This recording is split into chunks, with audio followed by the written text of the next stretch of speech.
Okay, good morning everyone. Thank you for being here. For those who don't know me, my name is Wayne Motz, and it's my honor and privilege to be the Chief Executive Officer here at the National Civil War Museum. We want to welcome you here to the museum, welcome you to Community Free Day and Civil War Days at Harrisburg. And we've got a great program lined up for you. So if you haven't gotten the program, make sure you get a copy of it. It's downstairs, you can pick it up, and hopefully you'll join us for most of the day. This is a topic of great interest to a lot of folks here, not only just in the museum staff, but among the volunteers and the interns and the general public at large. And we are so honored to have Dr. Gannon with us today to speak about this. She spent many years working on this topic, so I'm really looking forward to this presentation. So I want to tell you a little bit about her. Dr. Barbara Gannon is currently an Associate Professor of History at the University of Central Florida. She received her BA from Emory University in Atlanta and an MA from George Washington University in Washington, D.C., and her PhD from the Penn State University. She is the author of The One Cause, Black and White Comradeship in the Grand Army of the Republic, published by the University of North Carolina Press in 2011. An examination of black and white members of the Union Army's largest veterans organization. This book received the Wiley Silver Prize from the University of Mississippi for the best first book on the Civil War. Was recognized and honorable mention by the Lincoln Prize Committee in 2012, the Gildan Lehrman Institute, and was the finalist for the Jeff Davison Prize of the Museum of the Confederacy. So her topic today is going to be The One Cause, Black and White Comradeship in the Grand Army of the Republic. So please help me welcome Dr. Barbara Gannon.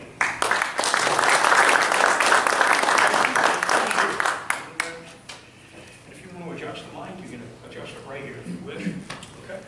Well, thank you for inviting me, Wayne, and everyone here, all the distinguished Civil War specialists, everyone interested in the black and white members of the GAR, the Civil War, and its kindred societies, of which the Sons of Union veterans are well represented. Now, one thing, when I teach Civil War, and when I talk about African American soldiers in the Civil War in my class, I show my students the clip from the attack on Fort Wagner from the movie Glory to reinforce points that I make about Civil War battle, black soldiers, the common soldiers' struggle in the Civil War. But sometimes when I'm watching it, I say, I wish I could have written an epilogue or an introduction, a new one, though an epilogue would probably be better, where this is actually a story being told to veterans, a group of veterans by one of the regiment's survivors at their GAR meeting. As you know, the Grand Army of the Republic. Because the movie gives the impression everyone died. Everyone didn't die. Many of these men went on to be honored members of their community and members of this unit. Now, the key here, though, to what I'm going to tell you, it is the black and white survivors of the Fort Wagner battle and hundreds of other battles that create what I call black and white comradeship. The one cause that I speak of is about the one cause that people of these races could be comrades. The one cause, though, to these men was also a war for union and liberty, which includes the end of slavery. Now, here is a beautiful mural that I use. It is at the Recorders of Deeds building in Washington, D.C., and it was done during the Works Progress Administration. I use it as my book cover. It is the attack on Fort Wagner. It's not exactly true because no one had time to stop for the figure laying, which is Robert Bulshaw, but it characterizes exactly what I talk about in my book. Nation, as in the flag, and shared sacrifice of black and white veterans. So first, some people here are experts on the GAR, and I'm looking at you, Governor Carter. And so I don't need to tell them, but this is for everyone else.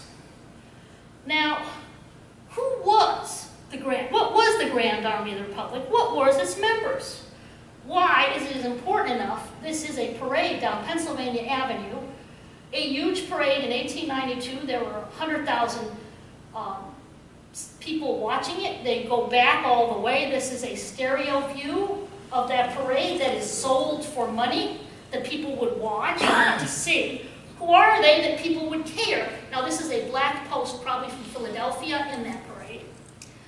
Well, it was the largest union veterans organization. It's really the first nationwide union veterans, or any veterans organization. The predecessor of the American Legion, the Veterans of Foreign Wars. The American Legion particularly consciously designed itself to be their version, their 20th century version of the GAR. Now, initially it was very small. It started right after the war in Illinois. By the 1890s, it had over 400,000 members.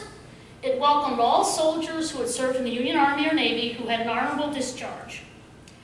Posts were organized, that's sort of the local veterans organization, at a departmental level. So every state had a department. And in the South, where there wasn't a very large GAR, which probably doesn't surprise you, but they had one, it might be 2 states. But here we are in the Department of Pennsylvania, and you would have a local post, a grassroots organization. Now, the national GAR set policy and was very much their political organization. But honestly, most of people's lives were at the post and state level. Now, they were, of course, enormously politically powerful because of their voting bloc and the fact that they were active politically, particularly to get people the pension for their Civil War service. Now, when I began studying the GAR, I was just going to talk about its black members because I assumed everyone had said they weren't treated well, the GAR was segregated, everything's segregated in the 19th century, so why not the GAR? It's no different. But I thought to myself, I'll be very open-minded with this and see exactly how African Americans felt about the GAR and not how white people felt about African Americans in the GAR. Well, the stunning surprise, of course, was the inevitable ultimate title of my book, which is about black and white comradeship. The fact that the GAR was a genuine interracial organization at a time when, I guess I would say it was impossible, but that would be lowballing how difficult it would be to be an integrated organization. They did so. Why could they do this? Because they remembered their shared service and sacrifice in a war that both saved the Union and freed the slaves. And they're very clear about this. First, I'm going to establish how black and white members fully understood they were an interracial organization.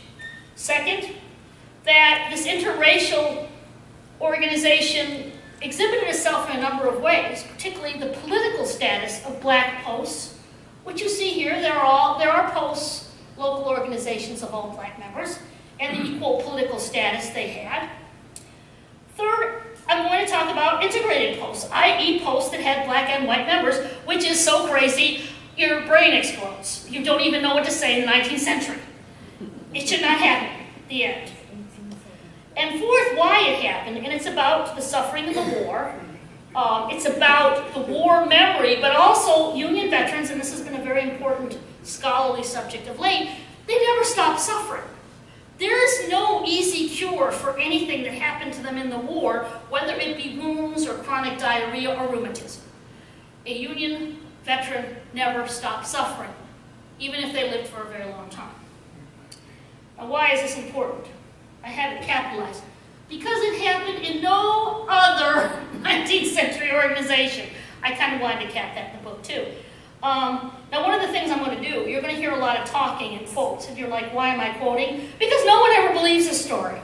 I have to get GAR members saying what they feel, as opposed to me saying what I think. Otherwise, no one will believe me. You don't have any idea how much non-belief this story gets. So, let's go to the Pennsylvania GAR, and let's meet Comrade Jacob Hector, who is described as a tall, fine-looking man, black as coal. He was a popular speaker at GAR events all over Pennsylvania. He was a Methodist minister from York. Hector described to his fellow Pennsylvanians the wartime service of black veterans at a state meeting in 1884. He was there to remind his hearers that they had homes, churches, and schools to fight for, while the dark-skinned people of his own race had neither flag nor country and a very poor home. Nevertheless, they went shoulder to shoulder with the white man to war. According to Hector, comrades in war remain comrades in peace. I greet you, and you greet me as comrades of the Grand Army of the Republic, the only association this side of heaven where black men and white men mingle on a foot of equality. Honestly, in most organizations in the 19th century, they didn't mingle on a toe of equality, let alone a foot. Let's go ahead. Now, these are Philadelphians who were leaders of their post, the John Jackson Post. And this is another leader of the Post. These were prominent African-American men who had a great deal of status because of their association with the GAR and their command of posts. And they would have, too, gone to the same encampment where Comrade Hector spoke. Now, the thing is, you're like, okay, that's very nice, he's being nice to the GAR, but white veterans were very aware of the interracial nature of the GAR and very proud of it. A New York official in the earliest years of the GAR's existence explained the key qualification for membership in this group. Any man who, quote, honorably wore the Union blue on the sea or on the land or of whatever rank, of whatever color, all caps, rich or poor, may enter and stand in line and answer to the glorious title comrade. Decades later, the Indiana commander of the GAR maintained that Civil War military service was the primary qualification for membership. The GAR welcomed all men regardless of, quote, who he is or who he was, or what color his skin may have been, who has given his strength, his life, his services. It matters not how humble those services may have been. From the earliest days of the GAR, really to the latest, they said this all the time. The Missouri State Commander wanted, quote, every soldier and sailor in Missouri to know that in the Grand Army of the Republic, there are no generals or privates, no distinction of race, but we are all comrades. An Arkansas commander, I think, put it best. I love the GAR, he explained, because when I meet a man wearing the GAR button, I do not stop to see if he is dressed in broadcloth or if he has a pair of overalls. Neither do I care whether he is black or white, capitalized in the original. I only see back of the button the man who had the courage to enlist as a soldier and risk his life in defense of our glorious country. From east to west, all over, they had the same idea. Now, this doesn't mean that they all came to believe African Americans were their equals in every way, but they were equals in the GAR. Now, in the 21st century, we may look at that and say, well, that's great, but in the 19th century, it doesn't happen. Now, one of the bad raps the GAR gets is because they did have some memory controversies in the South. In Louisiana and Mississippi, there was a big fight. Some, and I say some of the white members in those states, wanted to separate blacks into their own departments so they wouldn't be their equals. They brought it to the National Encampment Fort, and there's a huge fight. I have read GAR records. This fight is incredible. It's vicious. Now, they present their case. They lost by a voice vote. I mean, it wasn't even close. It really wasn't a controversy. They gave them their voice, but no one agreed that this should happen. In a report written by the people who were against segregation, they explained why the GAR thought this was wrong. During that fierce struggle for the life of the nation, it said, we, quote, stood shoulder to shoulder as comrades tried. It is too late to divide on the color line. A man who is good enough to stand between the flag and those who would destroy it when the fate of the nation was trembling in the balance is good enough to be a comrade in any department of the Grand Army of the Republic. No department should be established for any color or nationality. And that's what I found. The comrades tried is very key. Now, here's a picture of, in Mississippi, a black post, probably relatively early on. It might have been during the time of the controversy in Natchez. There were a lot of, Louisiana became majority black, African Americans, there were white posts, and they had leadership positions in that state. Now, that's the very key to my whole point, is that African Americans just didn't belong and show up at meetings and were told to be quiet. They often talked at meetings. And they all had state positions. And they weren't often the commander of the state, but they were actually commanders of the state. So a Tennessean explained why this should be true. There was a meeting in Tennessee, and an African American veteran goes, hey, we don't have anyone in the leadership. And the new department commander said this, I desire to go on record in favor of a colored representative. A colored man's body was as good a material as a white man's to be shot at. And it's just that at least he be given one member of the Council of Administration. A white comrade withdrew from the election, and a member of the Black Post became a member of the Council of Administration, which was kind of like the executive body that ran things. Like this is Philip White. He is the junior vice commander in Kentucky. The junior vice commander in Kentucky was almost always an African American. Here is James Wolfe. He was a lawyer. He was a sailor. He was the junior vice commander, senior vice commander, and state commander in Massachusetts. He commanded the whole state. Very well known, very respected leader. Now everyone says, well, there are Black Posts there, so they must be segregated. Now it's true though, but Black veterans created their own post. You created a post by chartering it yourself. In Pennsylvania, there are at least 21. Right here in Harrisburg, there was one. All Black Post. But here's the thing, African Americans chartered them. Actually, Harrisburg is one of the few instances I found where Black veterans might have formed their own post because they were not welcome in White Post. Mostly, it is an action they do because they want their own group. It's not like it's a school, you guys go over there and form your own post. You do it by yourself.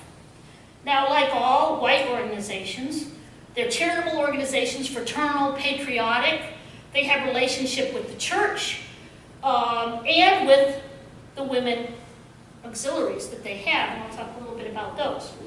Now, the post, of course, existed. Here's one in Kansas. Here is probably a Maryland post. Here are a group of Virginians who are probably member of like the Norfolk Post, because this is a Norfolk picture, I know this place, and they might be at a meeting or a reunion of the state. So they have this picture together. So there are Black veterans and they are a member of Black Post. And everyone says, well, that's a count against them.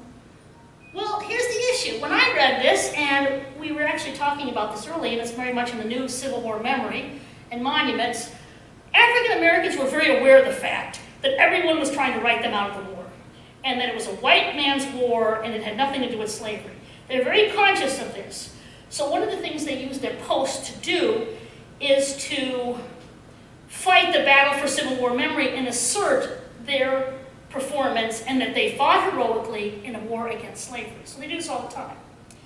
So if you have a Black Post and it's marching down Washington, Pennsylvania Avenue, you cannot deny that they were Black soldiers, and they were very aware of that. Here, as I was talking with people earlier, one of the last Black veterans that died in Harrisburg was an African American. Can anyone pretend they weren't Black Civil War soldiers? When they passed, it was much easier. So here are some examples. Now this is the Shaw Memorial in Boston, and these are African American veterans marching by it the day it's dedicated on Memorial Day. They understood, they used Memorial Day and all other activities to prompt memory. Hey, not just an all-white war. This is a arch that the colored citizens of Buffalo put up to remind people of the war. It says Colonel Shaw, General Butler. It has battles on either side that they fought in, and it says they fought for the liberty we now enjoy because they wanted everyone to understand that liberty was no more slavery. Now, one of the things that I found when I looked at posts, Black Posts also had what I call a circle of acquaintances, including women, the women's auxiliary groups. And they were very important. And one of the things I found out, the one difference I thought between Black Posts and White Posts is they seemed more likely to have women's relief organizations, the ladies of the GAR, the Women's Relief Corps. In fact, the post I studied in Pittsburgh had 3. So they were very tied to their community and to their churches. Now, someone can interpret Black Posts any way they want, but there are lots of posts with Black and white members. This is what everyone had missed. They talked about them as being rare. They're not rare. African Americans enrolled in predominantly white posts in cities such as Denver, Colorado, Hartford, Connecticut, small towns, Piqua, Ohio, Peoria, Illinois, and most improbably, Maryville, Tennessee. I have a list of more than 500 integrated posts in my book. I found 39 in Pennsylvania, and the records weren't that great in Pennsylvania, so there may be more. Let's look at, wait a minute, I've got the women, these are the women in the Women's Relief Corps in Philadelphia. They had a prominent role there, prominent enough that these pictures are from a pamphlet that they gave out when the national encampment came to Philadelphia. Now this is the Nestle Post GAR. There are 2 African-American members in it. And so it wasn't that uncommon, but everyone says, well then, you know, it must have been easy and these posts must have been forced to. No, they weren't. The State Departments were very clear. They couldn't force the post to do anything because it was very simple. When you joined, it was a blackball system. The easiest thing in the world is to keep out an African American. In fact, if you have 20 members present for a vote, you can get 1 blackball but not 2. 40 members, 1 but not 2. Now later, when posts are smaller, they make it 10, and you could get 1 blackball and be accepted but not 2. Look, I'll be honest, there's nothing in the 19th century that you're beating that blackball system because it's anonymous. That there were so many that basically you allowed African Americans to be in the most prominent social and fraternal organization in the city. This completely defies all 19th century race-based norms. There's no equivalent. You say, well, what is it like? It's like nothing. So here are some pictures. Back here. Out of control. Okay. This is I was on History Detectives, and this is a post in Casanova, New York. There's an African American in the second row, and also the color bearer, which I found was very habitually a black role in integrated posts. They wanted them to know that they were welcome. This is a member, it's a beautiful picture, of one in Illinois. He has his full uniform on. He was welcomed into a post there. Now this is also actually in your exhibit. This is a picture of William Gould. He commanded his integrated post in Massachusetts. These are all his sons. And he there were lots of commanders, particularly Massachusetts and other places, blacks who would command predominantly white posts. That wasn't unusual at all. Now, after discovering the status, and which of course everyone didn't believe me, especially academics, I know that's hard to believe, because it didn't fit the paradigm, never challenged the paradigm. So I said, okay, why? Everyone says, well, why did that happen? Why did that happen? Well, I guess I'm going to have to answer it, won't I? Okay, cool pictures aren't enough. Now, if white veterans remember the Civil War the way a lot of people do today, as a sort of all-white struggle portrayed in movies like Gettysburg, which, by the way, I like, or an almost black battle depicted in glory, which I like too, my book certainly wouldn't have had this kind of comradeship. The key is, white veterans remembered that black veterans served in battle with them. You have to remember, it's not a black battle. There's very few such things. There's always white units. Behind the 54th Massachusetts were a bunch of Connecticut, New Hampshire, and a Pennsylvania unit right behind them getting slammed. So they were very aware of their service. Now, the Harper's Weekly had a couple of wood cuttings that they put in, and this was particularly, and this is one of the focus, and I think another reason why people don't remember the war. The war in Virginia, the 22nd Colored Regiment, Duncan's Brigade, carrying the first line of Confederate works before Petersburg.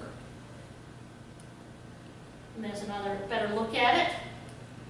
And here is Siege of Petersburg, the colored infantry bringing in captured guns amid cheers of the Ohio troops. You can see the white soldiers in the back.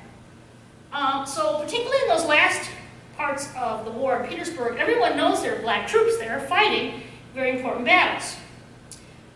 So I went through the war sketches of various posts, and the best thing happened to me was the Pittsburgh Post, the Shaw Post, a very common name for a black post, had its war sketches.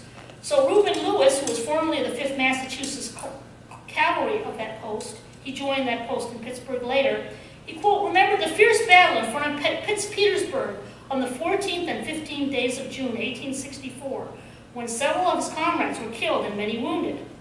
Now I go to another post in Connecticut. Irish-born William McGree, veteran of the 1st Connecticut Heavy Artillery, described the intensity of this final year, the year 1864 to 65, when they had these sieges. He, quote, participated in the siege of Petersburg, Virginia and Richmond, Virginia from May 1864 to April 1865, Space will not allow the mention of the numerous engagements at those places, as we were almost constantly under fire. Another black veteran says, quote, some of the most interesting events in my soldier life were the Battle of Petersburg and Spring Hill, New Market Heights, and Dutch Gap Canal, Virginia, 1864. Now this other white veteran from another integrated post goes, the campaign from the Rappahannock to Petersburg, Virginia, including the siege of that place up to 1864, was among the most momentous and severe positions of service in which I was engaged, the earlier battles becoming by comparison little more than skirmishes. Everyone remembers the crater who was involved, and everyone knows the central place black veterans played. One Medal of Honor winner named Conrad Knoll of the 20th Michigan, he belonged to an integrated post in Michigan. He reported, at the crater I received a mini ball in my left thigh. The ball was lodged near my knee joint and was not extracted till April 13, 1870. Now, he cited that as his most significant memory, even though he won the Medal of Honor at Spotsylvania Courthouse. And he was one, and others were one of the keys to me sort of deciphering this. But everyone understood Petersburg in that last year was so important. William Fortin, a member of a prominent African-American family from Philadelphia, argued in a Memorial Day speech to an all-black Pennsylvania Post. It was once the pride of a Frenchman to say, I fought on the field of Austerlitz. I want you to hold up your head and say, I was at Petersburg. And many black and white veterans remembered the war that way. Now, the key was what Comrade Knoll was talking about. One, yes, you are injured in battle, and that's a terrible thing. But GAR men and veterans didn't remember the suffering of the war just as battle. Campaigns were hard. You were sick in the hospital. You marched thousands of miles. You had lousy food. You slept on the ground. You were cold. They constantly talk about the suffering of the war as something all of veterans did because of the nature of campaigning. They didn't see anything in campaigning or sickness as any less terrible as battlefield suffering. In Indiana, the commander of that state at the annual encampment spoke about what comradeship meant. It is the experience of camps and association of the camps, the march, and upon the battlefield that unites us as comrades. And there has been sealed in privation and blood that fraternity which kept us elbow to elbow as we have marched to a saved union. Now, Solomon Hood, who was from Westchester, an African-American veteran, spoke to a Memorial Day service. He had been in the last year. He was very well known for his performance in the last year of the war. Few things give stronger ties than common suffering. They who have tramped on long, weary marches together, lay down on the ground for a couch in the sky for a covering, felt the keen pangs of hunger and the burning thirst, faced death together, are bound by a tie others know not. Now, Comrade Hood, he was referencing what I found that everyone's memory that they both had it who wore blue is one of the reasons why you transcended race. Now, here is the absolute king. It isn't just a memory. One of the great things lost in Civil War memory is all the terrible illnesses, chronic, physical, and mental Union veterans still suffered with. They remembered their wartime suffering. It was a daily reality. And I think that's very key. Diseases are still killing them. Wounds are still aching, in some cases still bleeding. The Illinois State Commander summed it up this way.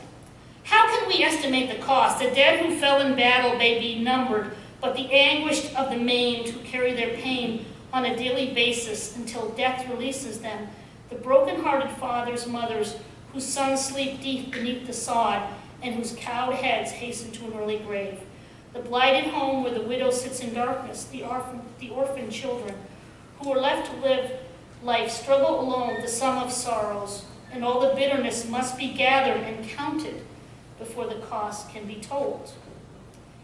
The state mustering officer in Iowa said, the muster of today is much smaller than the muster of 1861. Why? Because, quote, thousands and thousands of our comrades have since received that final discharge upon the battlefield, in prison pens, from diseases contracted by hardships, exposures, and privation, and in the prime and meridian of their lives meet an untimely death.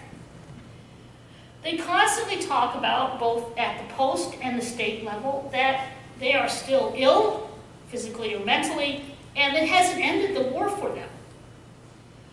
Again, Comrade Hood said, some veterans' constitutions were shattered and broken by the southern suns and fevers, though they escaped the bullet or the shell and came home, have fallen victim to diseases contracted while in service, and are gone to the great beyond. Now, a Massachusetts official made the tie between this and interracial comradeship. He said, details of war-worn men from the posts are watching by their dying comrade's bed. The men who bore the flag of the Commonwealth may be found every night tenderly holding the hands of dying men, watching and nursing without any distinction of nationality or color, but because of the holy bond of combatant loyalty to the motherland. A GAR chaplain in Connecticut, and this was a mixed-race crowd because all the posts in Connecticut were integrated. He said, the GAR members had suffered, quote, in a hell so hot that it melted and welded our hearts together. I believe that the GAR was a fire so hot, it melded hearts together and created an interracial organization. Now, this would have been the end of it, and I wouldn't have gotten in so much trouble if it had just been comradeship. But as I was reading what white soldiers and black soldiers said, they agreed strongly on one very important idea. This war was about slavery, they ended the slaves. Slavery, they freed the slaves, they said this constantly, and this was not exactly what academics believed I was supposed to find. Now, Southerners had always had their lost cause, but no one had ever talked much about what Northerners thought they fought for. I adopted the term one cause because I thought, well, that sounds soundbitey, lost cause, one cause. And what I did there was I found that Union veterans had a very solid idea of what they had fought and suffered for. They had gone to war for Union and slavery initially, and they're very well aware of that. They understood the evolution of Northern war aims. They remember, though, that the war had ultimately saved the Union and freed the slaves. They called it was the cause of liberty and union. To them, that was dual. Union being saving the Union, liberty being the end of chattel slavery in the United States. And they often would reiterate the song, as he died to make men holy, let me die to make men free. And I have to emphasize this because GAR men have been accused, and that really is the right word, of forgetting that they had helped free slaves. So how did they see this? Now, they had this idea that comradeship created a transcendent bond that justified their sacrifice and their suffering, but also so did ending slavery. A senior official, white in New York, declared that the GAR, quote, excludes no man from comradeship by reason of rank or color or of sect.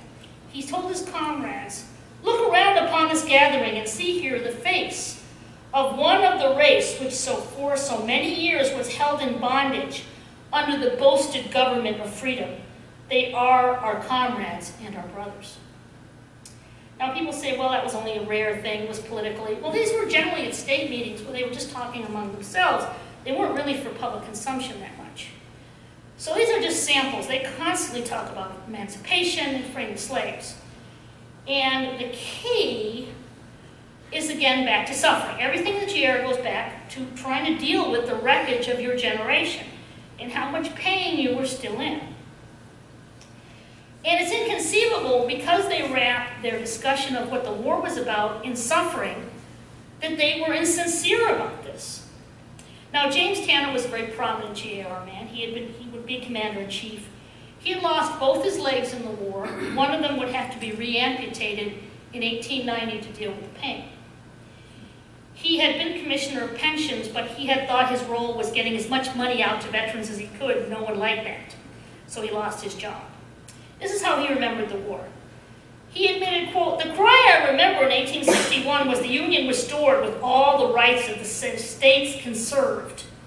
Upon reflection, Tanner believed that since, quote, it was legally right to tear the wife from the arms of her husband and the babe from the breasts of the mother and sell them as you sell hogs and your calves and cattle at the auction mart, he decided preserving the Union as it wasn't worth it."